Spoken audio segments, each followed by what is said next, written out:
Good afternoon, runners, and welcome back to another video from me, that running girl.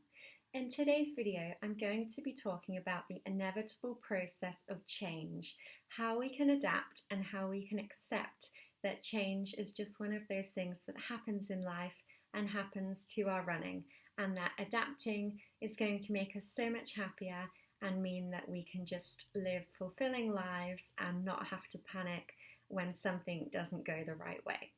Now, I'm making this video again in the light of the coronavirus. I think a few of my videos recently have focused on the ever-changing nature of the coronavirus and what that means for runners and what that means in the space of racing. Obviously, it's really changed the landscape of racing, and it's really changed how we race and the kind of build-up of training, and it's just thrown a lot of things up in the air at the moment for a lot of different runners. Whether you're planning on doing a big iconic race like the London Marathon, or whether, am I still recording? Yes. Whether you're doing smaller races that just haven't got the funding or the support or the licensing, or the kind of capability to put additional safety measures in place for the race.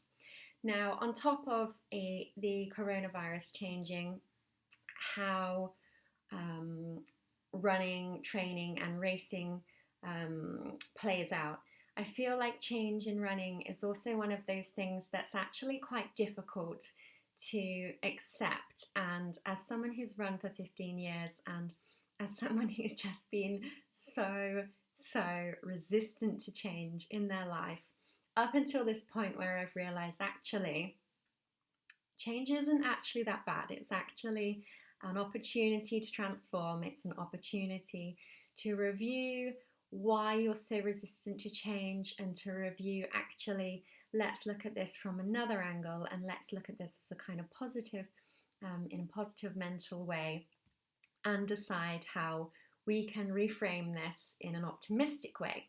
So, as we all know, the song goes, change, change will do you good.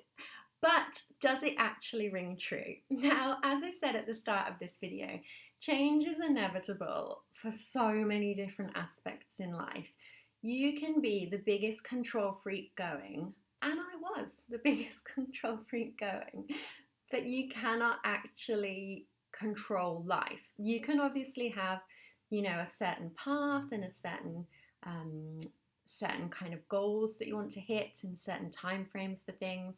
And you can structure and schedule your life out in a way that is almost like you're controlling it. But realistically, you are never actually pulling the strings. There is other forces at work in the universe that are pulling the strings, and you have nothing to do with them. So they can be things such as, contextual global scale things like the coronavirus, for example. They can be things such as friends and family dying and unexpectedly you not being able to consider that, or you just have to react to it instantly and it throws everything up in the air. You could lose your job. There are so many different events and circumstances in life that you just cannot control. And when it comes down to running, I personally feel that runners are, maybe generalizing here, but from the experience I've had and the experience as a runner myself for 15 years, I feel like runners are very resistant to change because they are such creatures of habit and routine and control. For example, I wouldn't say I changed my job for running, but basically, when I used to work in an office, I used to drive back home, I used to commute back from the office working all day, and then I used to want to get my training in, as all runners do. I used to want to get my run in at the end of the day, and I felt very stressed and very panicked if I didn't leave at a certain time, and if I didn't get home at a certain time to run a certain distance and to run a certain pace and to hit a certain time. And these, when I look back now with hindsight, are all elements of control. And so even in races, and training sessions, runners are very obsessive about the times they hit, about the pace splits they run, about the distance they run, about what day they do a recovery run, about what day they do hard effort, speed session, about races coming up. It's all a very, very precise and controlled environment. And one thing, like I said, you can't actually control in life is these unpredictable events and circumstances. So when that comes down to running, both in terms of the coronavirus, races being up in the air, not knowing when your next race is going to be, it all feels very unstable and very uncertain. And another thing that's really that I've really considered lately is my attachment personally to running items and running gadgets that I have used for a number of years that I've been very, very resistant to change from. Now, this is actually, it's quite difficult to think about this in terms of, oh, am I being a control freak, or is it just because this product's so efficient and suits my needs so well for training and racing? Am I holding on to that because there's nothing else that rivals it in the market? So it's almost like a debate on that side, and it's a bit of a battle in the mind, thinking, is this a control freak thing, or is this an attachment to something that I need to let go of and I need to adapt from and I need to learn from? Because if there's one thing in life that I've learned getting older and going forward through life, it's that when something is thrown your way that you initially see as an obstacle or something that you're thinking, oh, why me? You know, why is this happening to me? And you're dwelling on it and you're thinking about all the negatives and you're not seeing any silver lining in it. And at times it does feel like a situation where there's no silver lining in it. For example, if someone close to you has died, you're not suddenly going to be thinking, oh, so-and-so's passed away, but what's the silver lining from it? What is the universe trying to teach me? You're not going to be thinking those things and being on that thought process path until you've had time to grieve for it.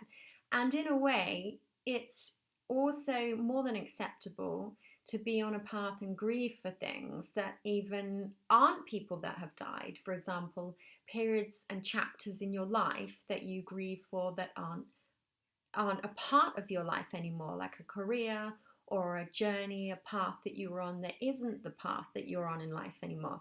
So it's these attachments to materialistic running connected things that has led me to actually think about the deeper things and attachments in life. But this also goes hand in hand with the teachings of Buddhism and letting go of things that you can't control. But I'm going to go into that in another video because it's a bit too deep for this video, but I've kind of hinted at that kind of thinking now. So I just thought I'd list out the things that we can't control as runners. So already I've talked about races. We can't control races. Even if the coronavirus wasn't happening, an event company could cancel a race, or the route could change, or the rules could change, or UK Athletics or whatever country you're in that manages and does the process of racing, they could change their racing protocols and suddenly you have to change everything. And that's one thing that's out of your control. Another thing you're out of control of in terms of being a runner is the branding and the products that you buy. So for example, say you've bought the same pair of running shoes for 10 years, which I did. I was and still am a very big fond advocate of the Nike Luna range. Luna Glide, Luna Racer, Luna Tempo, Luna Epic. I bought and wore those shoes religiously because they worked so well for me. I ran injury free with them for so long and I got all my PBs in them, and then I stopped making them. You know, someone high up in the Nike design team decided that these shoes aren't selling well anymore, or they need to move on to something new. They need to, go with a new path and new style. And they brought out a different model, and the Lunas were discontinued. They were sent to the outlet stores, and now you can just generally pick up a few pairs on eBay, which I always seem to be talking about in these videos, so I won't talk about that anymore. But yeah, that's just one thing. My shoes were discontinued. My watch was discontinued, so I had to switch to a Garmin. My Nike shades that I used to wear and probably wore for about 5 to 8 years, the little metal part came out of the middle of them. So every time I wore them, it would sort of rub on the bridge of my nose. And so I had to switch from, I could have bought Nike sunglasses, but I made the decision and I took the leap of faith and switched to another brand, Sirocco sunglasses. Really happy with those.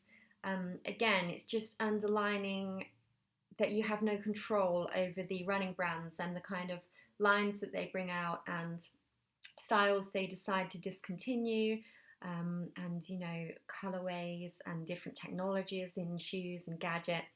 It's all just completely out of your control. So even when you feel you do have that level of control as of a runner, it's actually good to be aware, actually, this is working really well for me now, but in the future, is this going to work as well for me? And it's just being open to those new possibilities of other brands and other shoes. And again, that links in with me because it makes me think, if I've switched to this watch and I've switched to this pair of sunglasses and my running is so much better for it, I wonder how much my life could be better if I switched to something else. And it leads you onto these deeper processes of thoughts that just are really enlightening.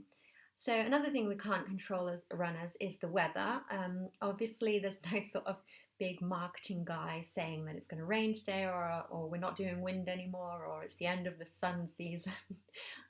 We generally follow a normal pattern of weather, as in we have 4 seasons, and it just rotates and goes around the seasons. But one thing we can't control is weather. So when I'm running the New Forest Marathon in a few weeks, I've decided that I'm not going to be running that race if it's rained for a few days before, because the New Forest Marathon have actually changed the course, and it's not on a road through the New Forest anymore. It's actually off-road and in a sort of private grounds through farm tracks and over grassy areas. So again, that's one thing that I couldn't change, and one thing that I cannot do anything about is the weather. So if it is like a monsoon and becomes like a torrential downpour and the grass is too soggy for me to want to run on as a traditional road runner, that's just not going to work for me. So again, that's one thing that I can't control. And then the final thing that we can't control, like I touched upon in the first, when I first started talking about this, is the world and the context we live in. So for example, the coronavirus. Very few people, maybe a few health officials and scientists, had the foresight that the coronavirus was going to be here and was going to have such impact on a humanitarian crisis level, financial crisis level.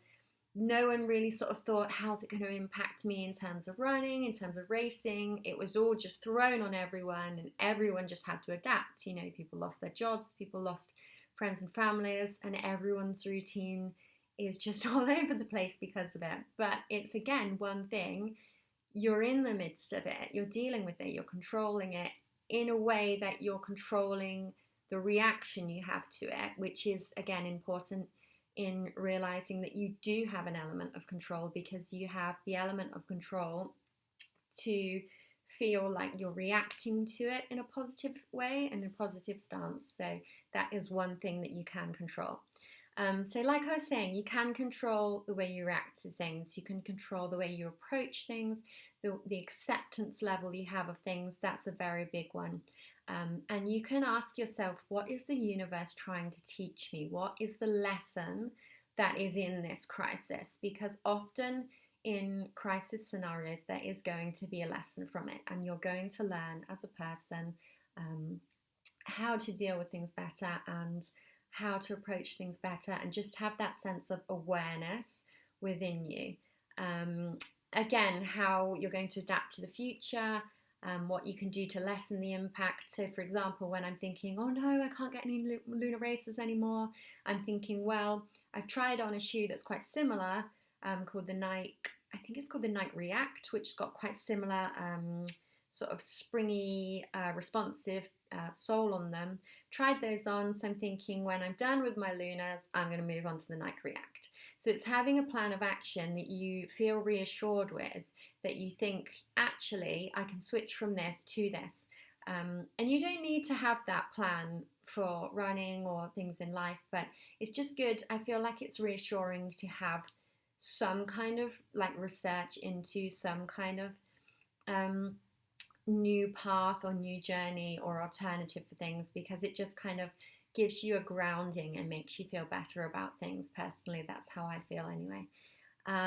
So again, yeah, just to reiterate, I feel like it's quite a mature and a growth element, having this acceptance and realization and awareness that you can't control these things in life.